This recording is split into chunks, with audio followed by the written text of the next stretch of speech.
அன்பின் பிதாவே, இந்த காலை வேளைக்காக உமக்கு நன்றி செலுத்துகிறோம். ஆண்டவரே, மை துதிக்கிறோம், ஸ்தோத்தரிக்கிறோம். இதோ சதா காலங்களிலும் நான் உயிரோடு இருக்கிறேன் என்று சொன்ன தேவன் எங்களோடு கூட இருக்கிறீர், கரம் பிடித்து நடத்துகிறீர். அதற்காக மை துதிக்கிறோம்.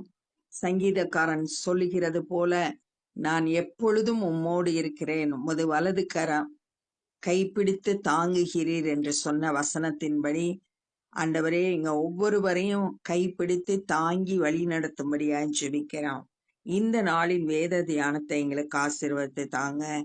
நேசிக்கிற இயேசு கிறிஸ்துவின் இனிய நாமத்தில் கேட்கிறோம் பிதாவே, ஆமென்.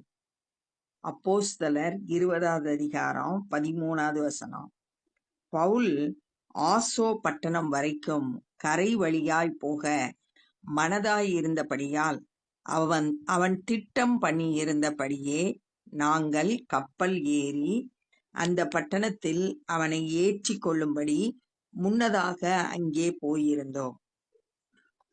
பவுலோடு கூட உடன் ஊழியராய் இருந்தவங்க முதலே கப்பல் ஏறி பவுல் அங்க வரும்போது ஏற்றி கொள்ளும்படியா முன்னாடியே அங்க போயிருந்தாங்க. ஆசோ பட்டணத்துக்கு இப்ப போகும்படியா திட்டம் பண்ணி இருந்தாங்க.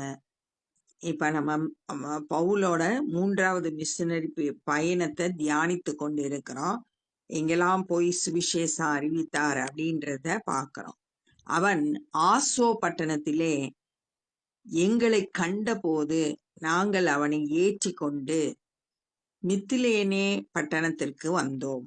அங்கிருந்து அடுத்த பட்டணத்துக்கு வர்றாங்க, கப்பல்ல பிரயாணம் பண்றாங்க. அவ்விடம் விட்டு மறுநாளிலே கியூ தீவுக்கு எதிராக வந்து அடுத்த நாள்ல கியூ தீவு. பவுல் கூடுமானால் பெந்தேகோஸ்தே பண்டிகை நாளிலே எருசலேமில் இருக்க வேண்டும் என்று தீவிரப்பட்டது நிமித்தம்.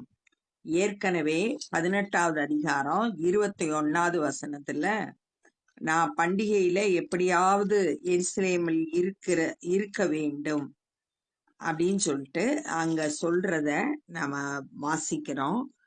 அந்த பெந்தேகோஸ்தே பண்டிகை என்று எருசலேம்ல தான் தேவாலயம் இருக்கு, அங்க எப்படியாச்சும் வரணும் அப்படின்னு சொல்லிட்டு தீவிரமா பிரயாணம் பண்ணினபடியால் தான் ஆசியாவில் காலம் போக்காதபடிக்கு எபேசு பட்டணத்தை கடந்து போக வேண்டும் என்று தீர்மானித்ததினால் மறுநாளிலே சாமுதீவை பிடித்து துரோகில்லியோன் ஊர் துறையிலே தங்கி மறுநாள் மில்தே பட்டணத்துக்கு வந்தோம். மிலேத்து பட்டணத்துக்கு வந்தோம். இப்ப பவுல் வந்து ஆசியால ரொம்ப நாள் தங்கக்கூடாது அப்படின்னு தீர்மானம் பண்ணதுனால எபேசு பட்டணம் வந்து ஆசியா தேசத்துல இருந்ததுனால அங்க ரொம்ப நாள் இருக்கக்கூடாதுன்னு தீர்மானம் பண்ணி அடுத்தடுத்த பட்டணத்தை கடந்து இப்ப வந்து நேரா எருசலேமுக்கு வரணும்னு சொல்லிட்டு பிரயாணப்பட்டு போறாங்க. மிலேத்துவில் இருந்து அவன் எபேசுக்கு ஆள் அனுப்பி சபையின் மூப்பரை வரவழைத்தான். மிலேத்துல இருக்கும்போது எபேசு பட்டணத்துல இருக்க சபை மூப்பர்களோட சபையின் தலைவர்களை கூப்பிட்டு விட்டு அவங்களோடு பவுல் பேசுறார். அவர்கள் தன்னிடத்தில் வந்து சேர்ந்த போது அவன் அவர்களை நோக்கி, இப்ப அடுத்து வந்து பவுல் வந்து எபேசு சபையில இருக்க மூப்பர்கள்ட்ட என்ன பேசினாரு அப்படின்றத இங்க நம்ம பார்க்கிறோம். நான் ஆசியா நாட்டில் வந்த முதல் நாள் தொடங்கி எல்லா காலங்களிலும் உங்களுடனே இன்ன விதமாய் இருந்தேன் என்பதை நீங்கள் அறிந்திருக்கிறீர்கள். இந்த 18ல இருந்து 21 வசனம் வரைக்கும் பவுல் எபேசு பட்டணத்துல எப்படி ஊழியம் செய்தார், தன்னுடைய ஊழியத்தை பத்தி அவங்க கிட்ட பேசுறார். நான் வந்ததுல இருந்து உங்க கூட தங்கி இருந்த நாட்கள்ல எப்படி நடந்துகிட்டேன், இன்ன விதமாய் இருந்தேன் என்று நீங்கள் அறிந்திருக்கிறீர்கள். நான் எப்படி இருந்தேன்றது உங்களுக்கு நல்லா தெரியும். வெகு மனத்தாழ்மையோடும்.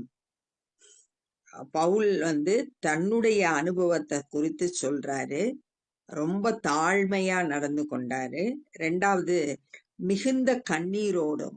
ஏன்னா எபேசு சபையில இருக்கும்போது நிறைய உபத்திரவங்களை இயேசு கிறிஸ்துவின் நிமித்தம் அனுபவித்தார். அதனால மிகுந்த கண்ணீரோடும், யூதருடைய தீமையான யோசனைகளால் எனக்கு நேரிட்ட சோதனைகளோடும். அங்க நிறைய யூதர்கள் பவுலை அழித்து விடும்படியா நிறைய தீமையான யோசனை பண்ணினாங்க.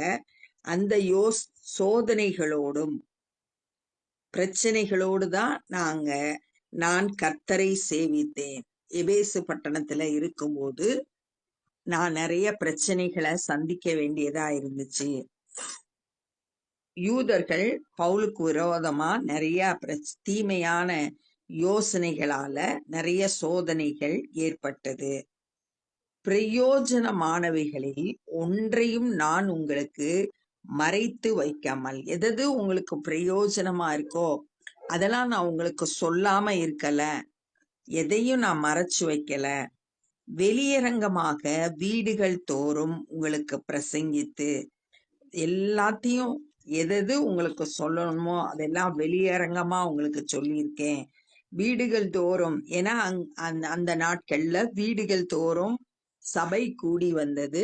அதனால வீடுகள் தோறும் சென்று இவர் பிரசங்கித்து உபதேசம் பண்ணி தேவனிடத்தில் மனம் திரும்புவதை குறித்தும் நம்முடைய கர்த்தராகிய இயேசு கிறிஸ்துவை விசுவாசிப்பதை குறித்தும், தேவனிடத்தில் மனம் திரும்புங்கள் சொன்னாரு, இயேசு கிறிஸ்துவை விசுவாசியுங்கள். இது ரெண்டையும் நான் யூதருக்கும் கிரேக்கருக்கும் சாட்சியாக அறிவித்தேன்.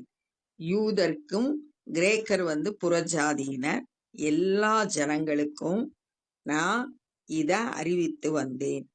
இப்பொழுதும் நான் ஆவியிலே கட்டுண்டவனாய் எருசலேமுக்கு போகிறேன். இப்ப நான் கட்டப்பட்ட நிலையில ஆவியில கட்டப்பட்டு எருசலேமுக்கு போகிறேன். அங்கே எனக்கு நேரிடும் காரியங்களை நான் அறியேன். அங்க என்ன நடக்க போகுது அப்படின்றது எனக்கு தெரியாது. எருசலேமுக்கு போறேன், என்ன நடக்க போகுதுன்றது எனக்கு தெரியாது.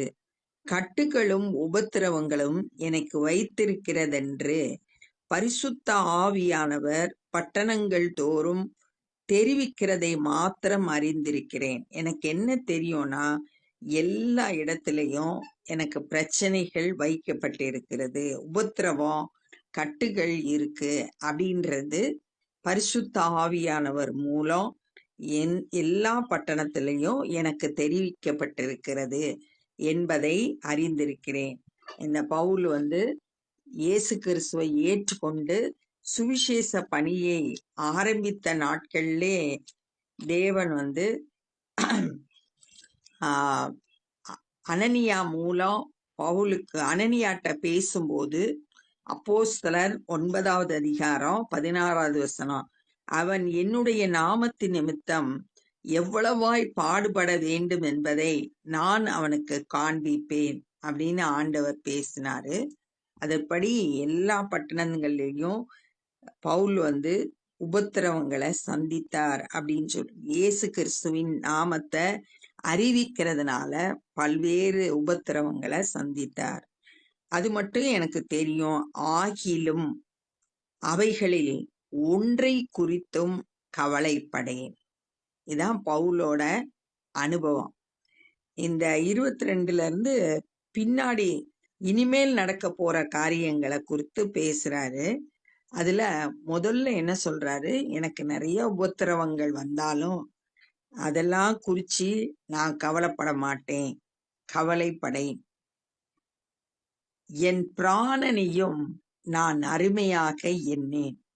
நான் உயிர் வாழ்றத ரொம்ப அருமையானது அப்படின்னு நினைக்க மாட்டேன், அருமையாக எண்ணேன்.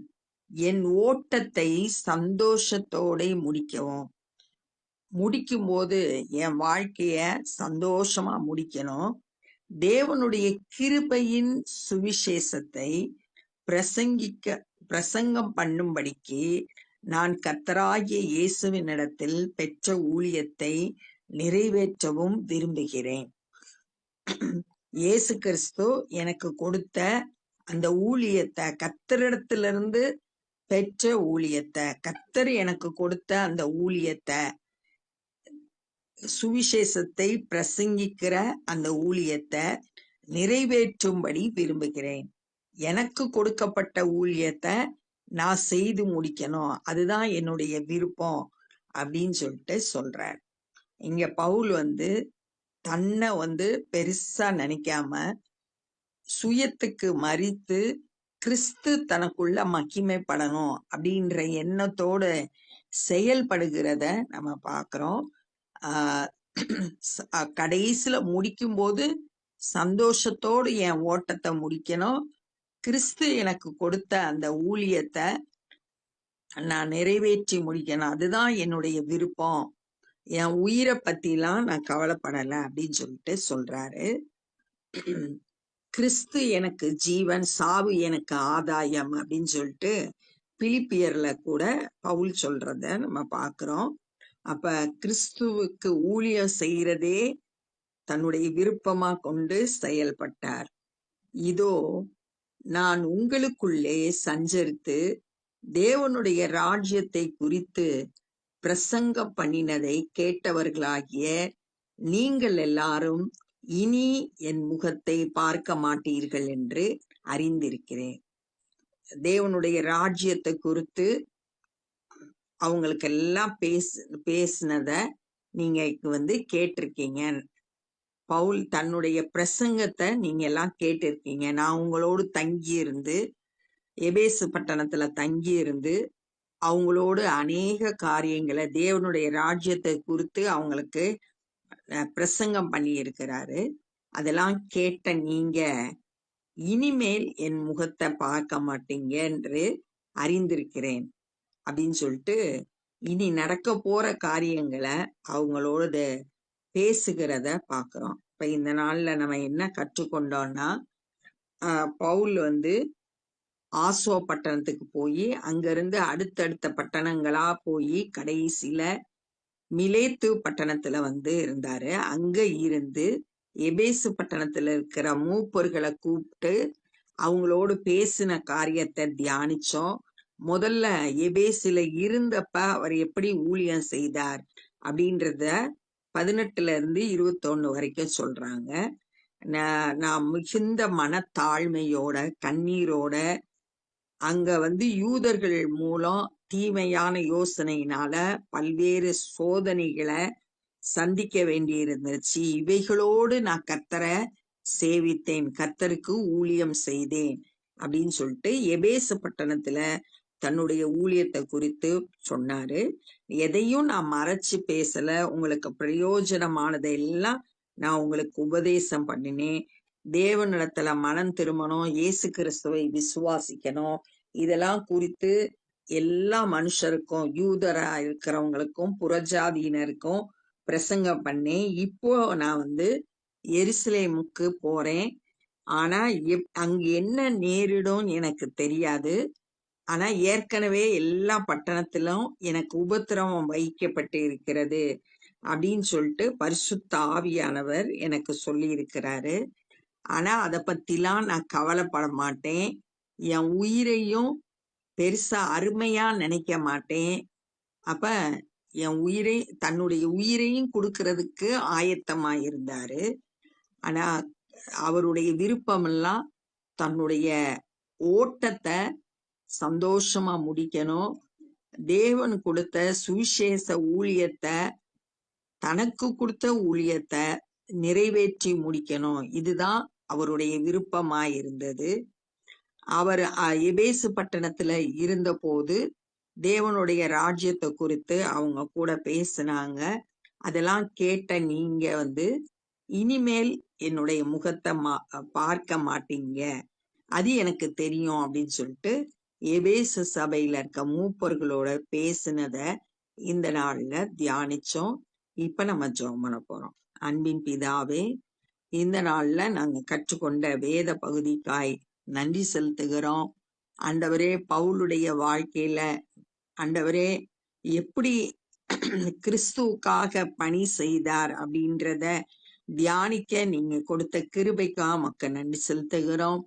நாங்களும் கூட ஆண்டவரே எங்களை மையமாக கொண்டு வாழாம உம்முடைய சித்தத்தை செய்வதே எங்களுடைய நோக்கமாய் இருந்து ஆண்டவரே உம்மை பிரியப்படுத்துகிறவர்களாய் உம்மை சேவிக்கிறவர்களாய் நாங்கள் காணப்பட கிருபை செய்யுங்க. எங்களுடைய ஓட்டத்தை நாங்க சந்தோஷமாய் முடிக்கவும் எங்களுக்கு நீங்க கொடுத்திருக்கிற ஊழியங்களை செய்து முடிக்கிறவர்களாய் காணப்படவும் ஒவ்வொருவருக்கும் கிருபை தாங்க. இந்த நாள்ல சுவிசேஷ பணியை செய்கிற ஒவ்வொருவரையும் உடைய கரத்துல ஒப்பு கொடுக்கிறோம். நீங்க பலப்படுத்துங்க, பயன்படுத்துங்க, ஆசீர்வதிங்க, கரம் பிடித்து வழி நடத்தி செல்லுங்க. ஆண்டவரே பல்வேறு பிரச்சனைகளை சுவிசேஷத்தின் நிமித்தம் சந்திக்கிற ஊழியர்களை உடைய கரத்துல கொடுக்கிறோம். தேவையான பாதுகாப்பை கட்டளையிடுங்க.